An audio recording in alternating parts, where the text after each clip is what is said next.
Hey everyone, this is the 13th Wolfman. This is my midnight movie review on a movie that I think this is the last chance I'm going to give it. I went out pawn shopping and I found this movie, Last House on the Left, the Wes Craven version, the collector's edition. It's unrated. You know, I haven't watched this film since I don't know. It's got to be more than 5 years because the last time I watched it on VHS. So, and I wasn't really impressed. I thought the movie was just pure garbage. I thought, well, maybe this is the unrated version. Maybe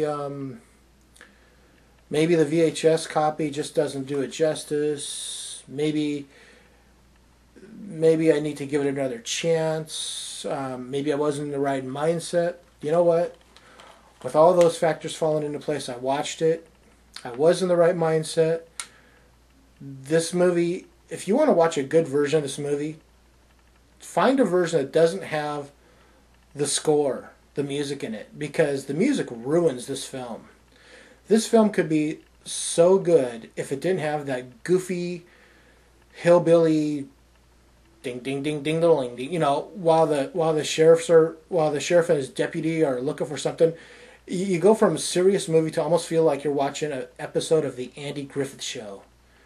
The music when the girl gets stabbed, again, this is this one thing that's always bugged me about this film, and that's that music ruins that moment.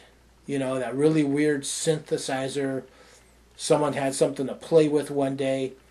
Find a copy of this without the music, with the exception of the Long Road Home song.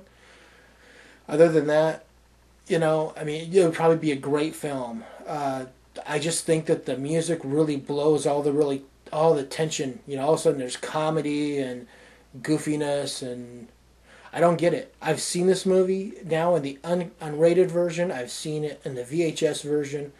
I don't get why people like this movie. Why they think this is such a great film. The acting's good in it, but some of it can be foreshadowed as being just a little bit too over the top or a little cheesy. David Hess does a good job. What's the guy's name? David Hess, and doesn't say. The girls do a great job. It's just, this movie could have been so much better. I understand it's Craven's first film and Sean Cunningham's first film, but they needed to step back a little bit and try not to do too much. Simpler is better. This movie is just bad. I give it. It's not as bad as Hillside Cannibals. I give it 1 1/4 chainsaws just for the acting and the look of the film. But man, the music and the soundtrack ruins this film for me. So that's my opinion. I'm the 13th Wolfman, and I'm on the prowl.